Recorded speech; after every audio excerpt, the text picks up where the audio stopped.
How to fix Revive app not working. Hey everyone, welcome to the channel. Watch the video till the end, and without further ado, let's dive right into the video.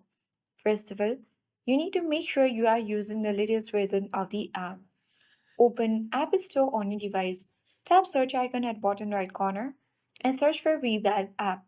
If you see update button, simply tap on it to make sure you are running the latest version.